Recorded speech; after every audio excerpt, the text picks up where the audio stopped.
You know, that might be a little bit too much coil gap. What do you think? Very much.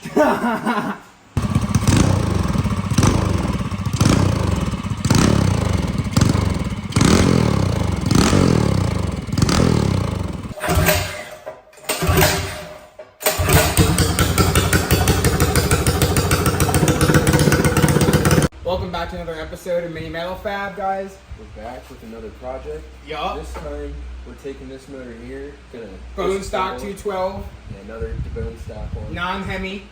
And because it's non-hemi, we have some parts from our last build, Yep. my 212 build.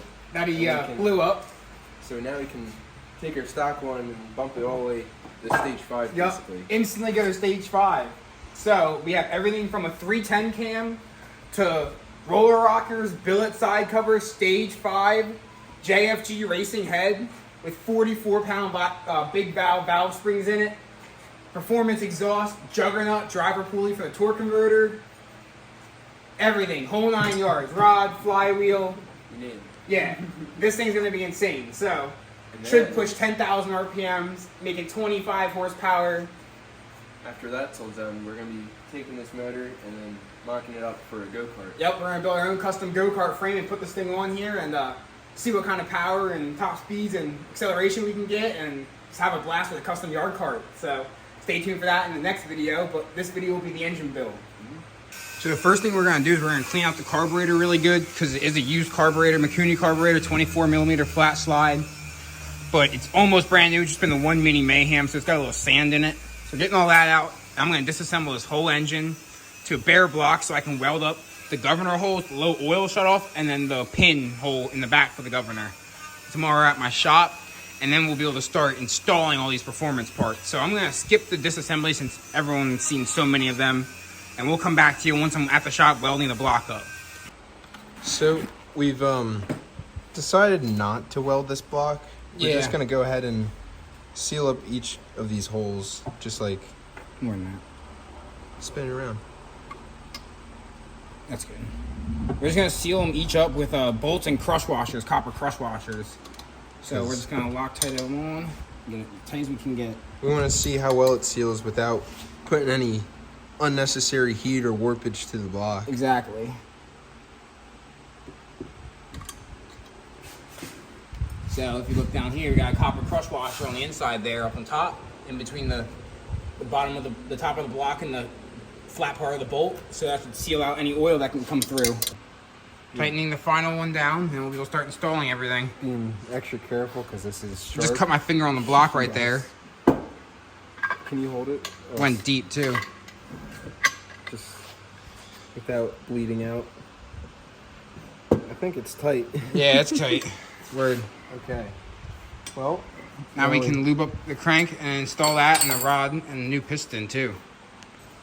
all right. So now with the crank back in, we're installing our new rod bearings. Yep.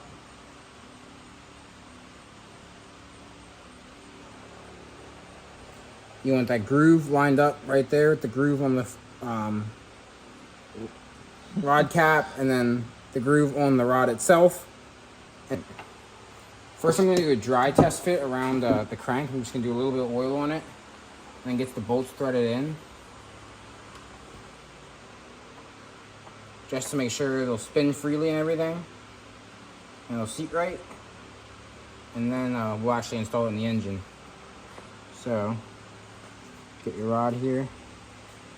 Crank.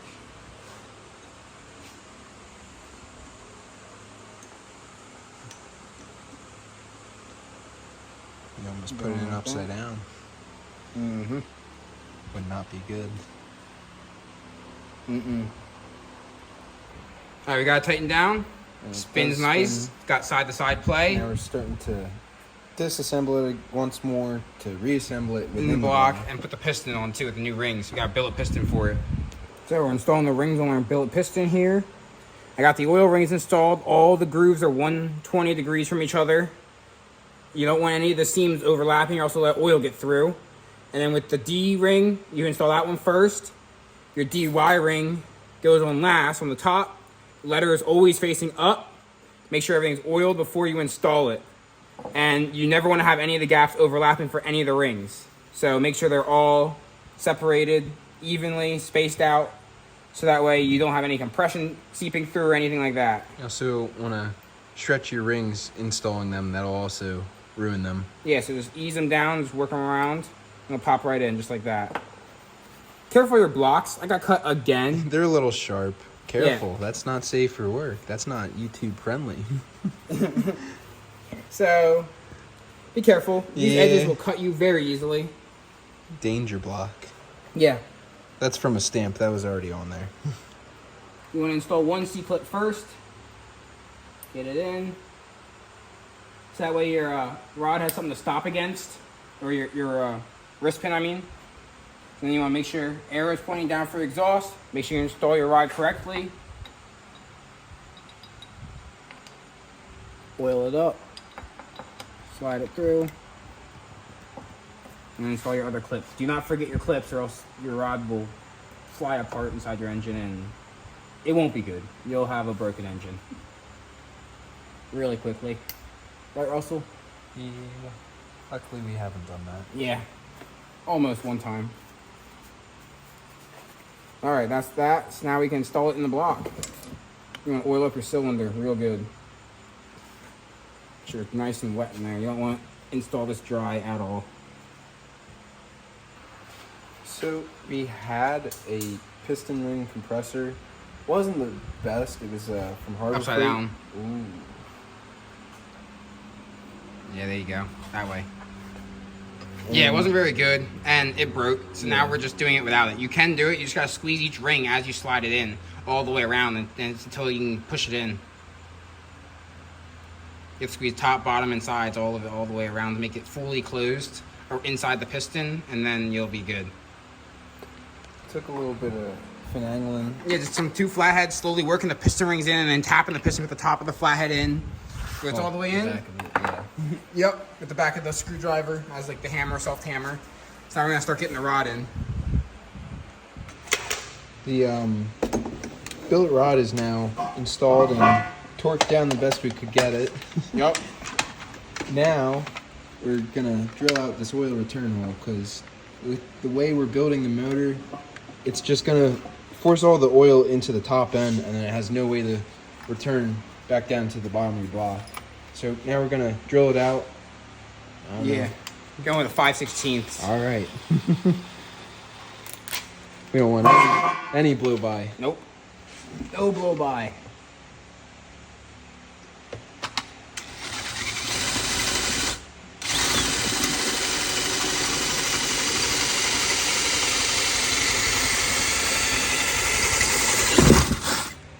Beautiful.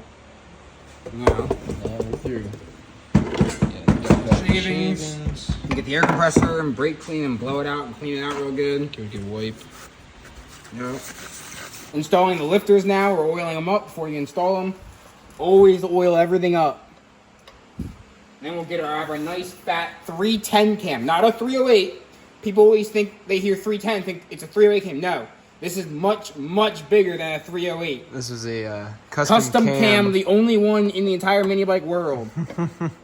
This is custom made for us specifically by Dyno Cam, which was very nice. Yeah, very nice of them to do And for this specific engine build.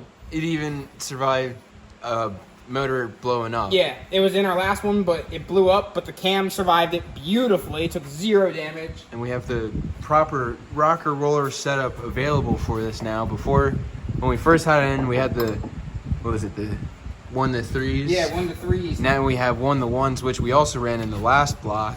Yup, and it performed amazing. Yeah. Revved to 13,000 RPM. Didn't break our valve springs. Nope, didn't break the valve springs, and it was absolutely insane. It did blow up the second time we attempted to do it, though. But that's because there was not enough oil in it for a second attempt. That and the engine had been through a lot. Yeah. Now we're installing our billet side cover Yep, gasket. nice billet side cover with the gasket here. So you're going to oil up the gasket. So that way it goes in nicely. It doesn't pinch anywhere.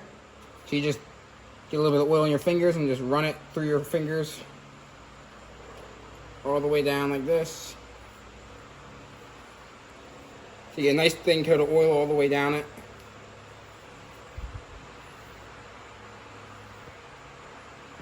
You'll be able to tell because it'll all just slide beautifully through your fingers once it's all oiled up nicely. And you'll have a thin layer of oil, it'll be shiny like that. Back up. Focus, come on. Guitar string. There we go. Yeah. You can kind of see the gloss on it. That's how you know it's oiled up. You always want to start at the top, right in the center here, in between your two vents. Push it in and slowly work your way around with your finger.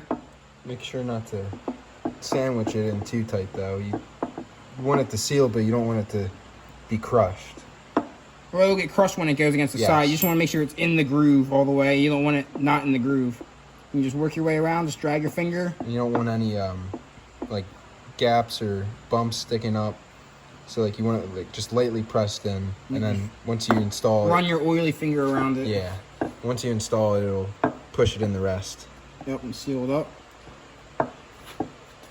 And obviously, you want to make sure that your groove is nice and clean too. If there's stuff in your groove, like any metal shavings or dirt or debris or anything, it's not going to seal against that and you'll have an oil leak. So make sure you clean out your actual groove if you're redoing your gasket, or if you have a new one, make sure that there's no machining shavings or anything in it, or else it will prevent it from sealing up properly.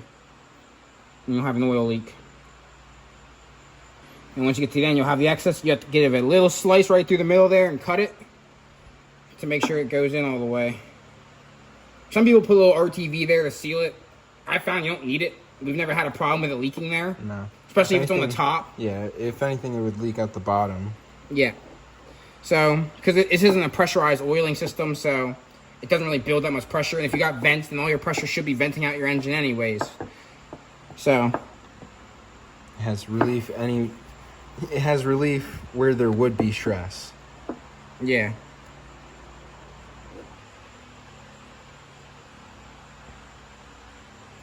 Right through like that. And you just tuck it in. Smush it in nicely, just like that. Now you can barely even tell there's a seam there. And once it smushes, it'll smush up against itself and create a good seal. Especially since you oiled it, it'll seal up nicely. Real quick, before we install our side cover, we're gonna you're all stuck. You got shims here. Yeah. They come with your side cover. You gotta shim it. We're gonna start with one thick and one thin, and you'll be able to feel which one's which because of how easy they are to bend. Thin ones are significantly easier.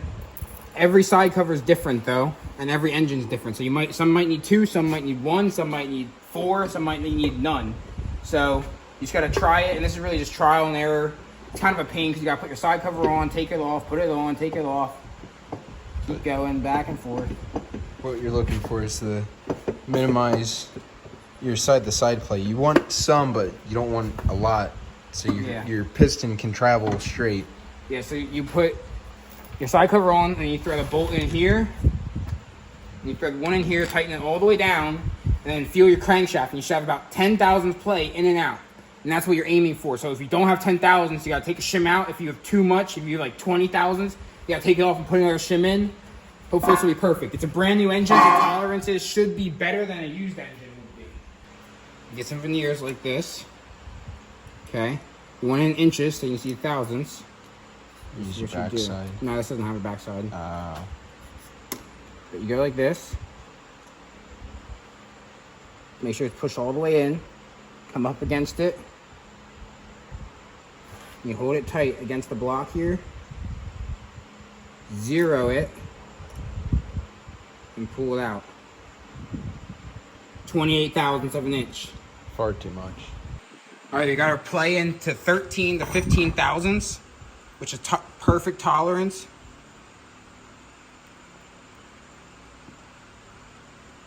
So, that's good.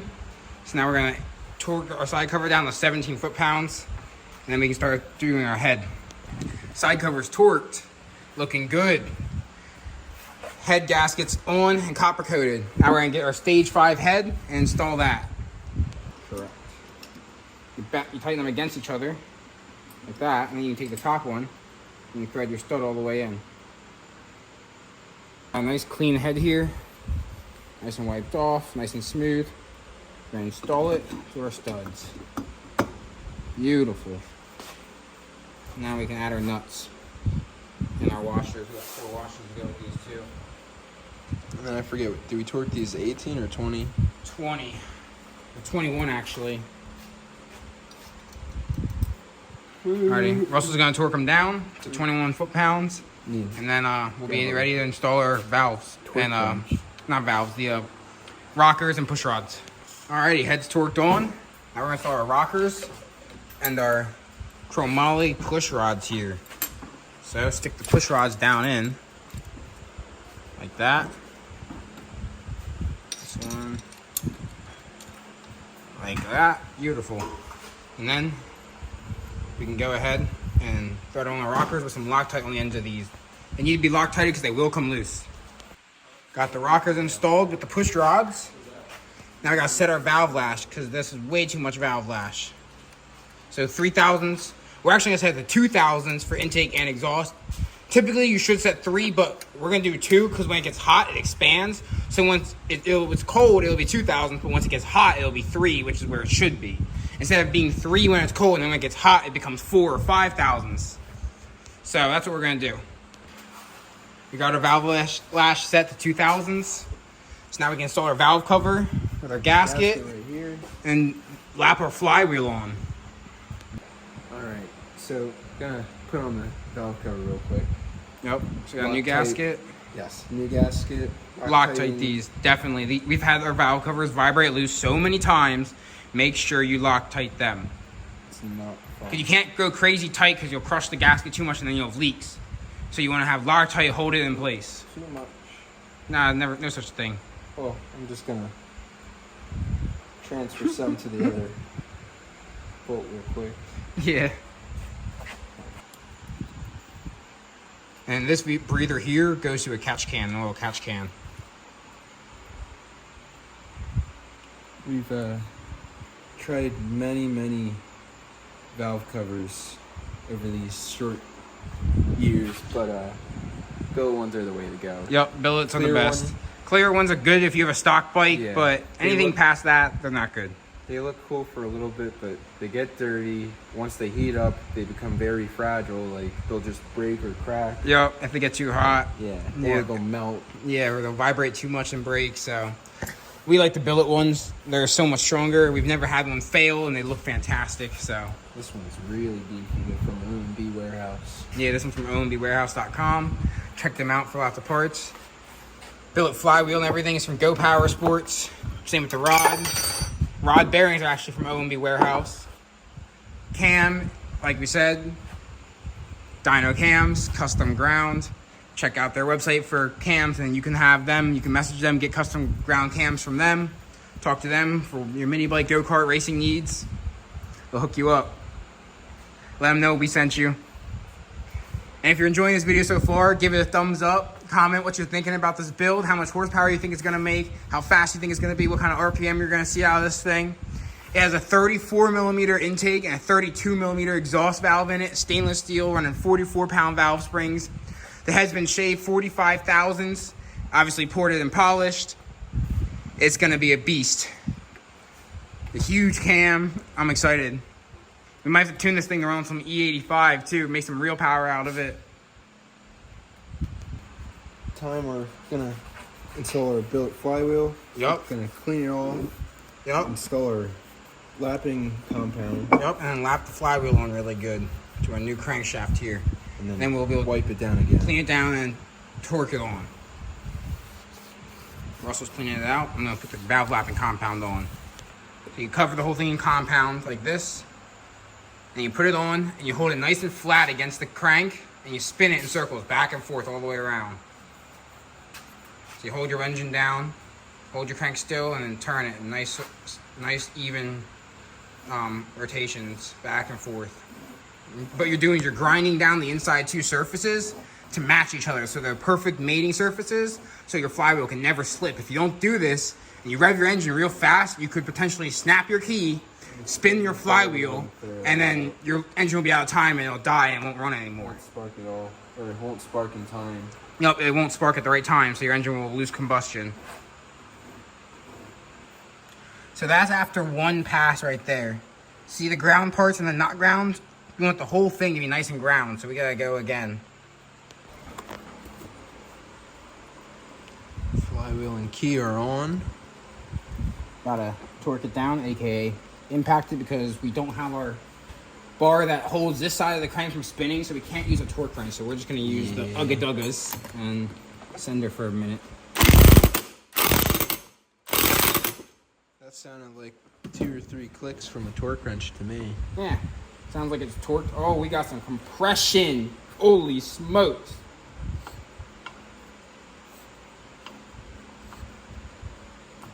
Oh yeah. Oh yeah. That's a lot of compression. Yup. This thing's gonna be nuts. You know, that might be a little bit too much coil gap. What do you think? Very much. All right, we'll make it a little bit closer We're than just that. trying to run 1/4 inch.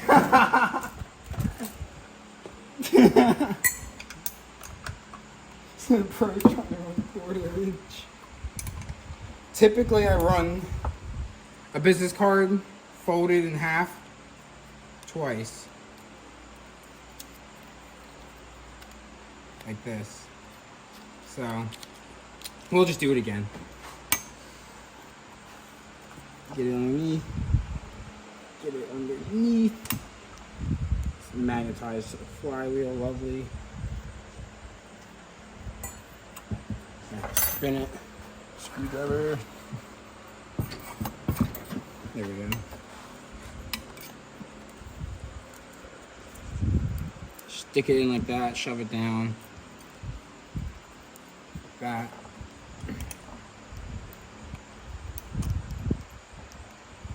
And you just spin it to get it out.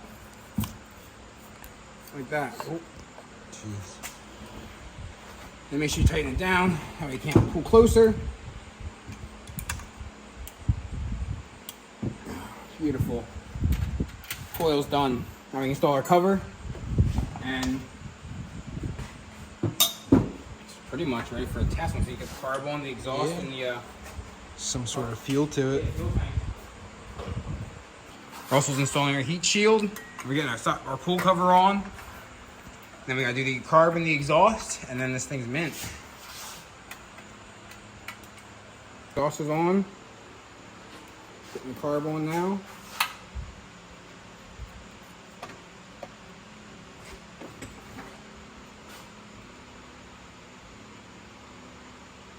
Nice and level.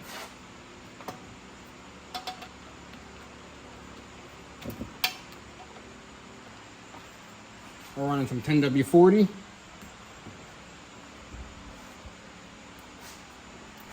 Half a quart measured out. Here you go. Thank you. Yep. Gonna pour it in. And we just gotta do the tank and the fuel line, and it's ready for its first start. And break it in.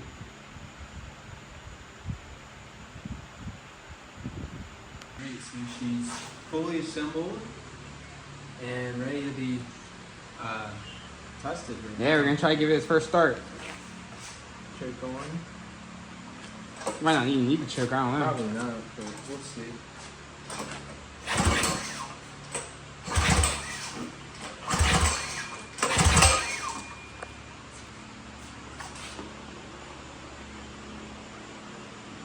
Nah, leave it like that.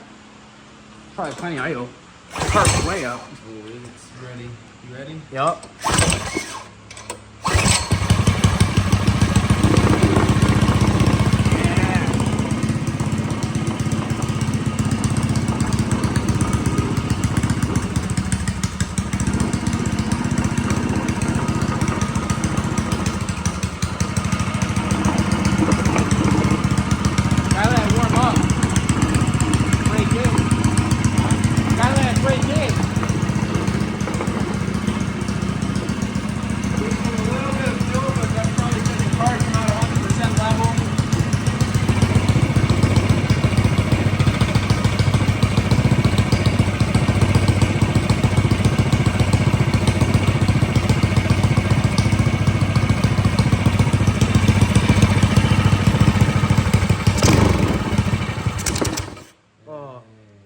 I made it die. It needs an air filter. Needs an air filter and it needs a a body to be on. yeah, and a throttle cable. It shakes so much.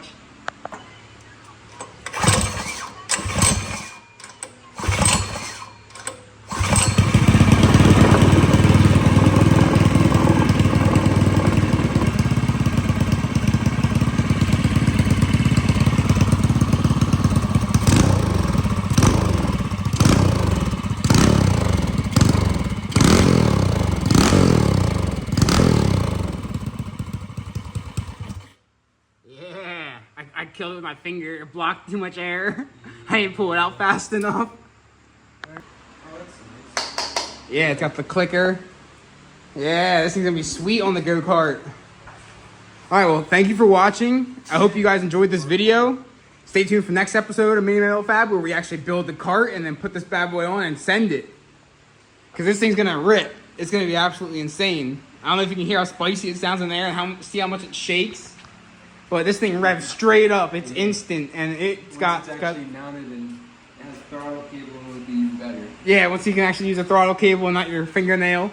But yeah, this thing's gonna be a beast. Maybe work the exhaust a little, get Yup. a little bit bigger piping on there. Something, yeah. This is just temporary. I want it kind of quiet though, so that way you can rip it around the yard and the neighbors don't get all mad. All our stuff is a little bit loud. Yeah, so this it'll still make a ton of power with this exhaust. The super free flowing muffler from Go Power Sports, one of our RLV mini mufflers. So check them out if you want a good high flowing muffler that will still perform really, really well, but still quiet it down a decent amount. Because trust me, this thing's way louder straight piped. And we know from experience. This thing's gonna be a beast though. It sounds good.